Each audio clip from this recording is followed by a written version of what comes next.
শীর্ষ সন্ত্রাসী সুব্রত বৈন গ্রেপ্তার হয়। মঙ্গলবার আনুমানিক ভোর 4টা থেকে সকাল 7টা পর্যন্ত কুষ্টিয়া শহরের কালিশংপুর এলাকায় শ্বাসরুদ্ধকর অভিযানে তাকে গ্রেপ্তার করা হয়। এ সময় 5টি বিদেশি পিস্তল, ম্যাগাজিন 10টি, 53 রাউন্ড গুলি ও একটি স্যাটেলাইট ফোন। সুব্রত বাইনের অন্যতম সহযোগী মোল্লা মাসুদকেও গ্রেপ্তার করা হয়। একটি দায়িত্বশীল সূত্র বিষয়টি নিশ্চিত করে। প্রত্যক্ষদর্শী ও স্থানীয়রা জানান, বেশ কিছুদিন আগে শাহিন নামের একজন ব্যক্তি 3তলা বিশিষ্ট ছাত্রাবাসের নিচতলা ভাড়া নেন। প্রত্যক্ষদর্শীরা জানান, ছাত্রাবাসের ওই কক্ষ থেকে সুব্রত বাইন ও তার সহযোগীরা মোল্লা মাসুদকে গ্রেপ্তার করা হয়। সুব্রত বৈনের বিরুদ্ধে 30টি হত্যা মামলা সহ একাধিক মামলা রয়েছে। তিনি ইন্টারপোলের তালিকাভুক্ত সন্ত্রাসী। আটকের পর তাকে ঢাকায় আনা হয়।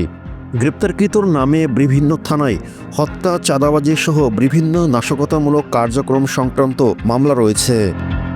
উল্লেখ্য, সুব্রত বাইন ও মোল্লা মাসুদ 7 স্টার সন্ত্রাসী দলের নেতা এবং তালিকাভুক্ত 23 শীর্ষ সন্ত্রাসীদের অন্যতম। সুনির্দিষ্ট গোয়েন্দা তথ্যের ভিত্তিতে সকালে অভিযানটি পরিচালিত হয়।